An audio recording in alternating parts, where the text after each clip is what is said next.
Hey everyone, welcome to my channel Initial Solution.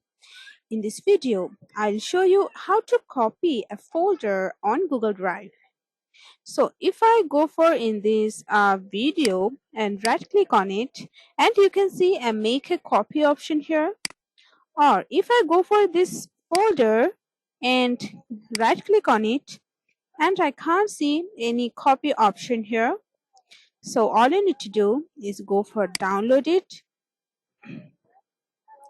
and okay, when you have to wait for download it.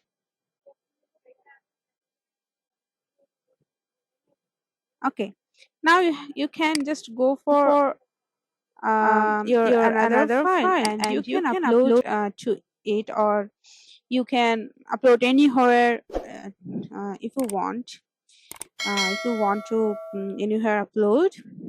So this is how you can just copy a folder on Google Drive. If you found this video helpful, then please like, comment and share. Subscribe to our channel and don't forget to hit the bell icon for more videos. Thank you.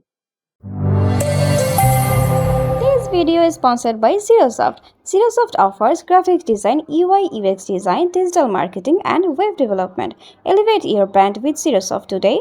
For more details, check the description box.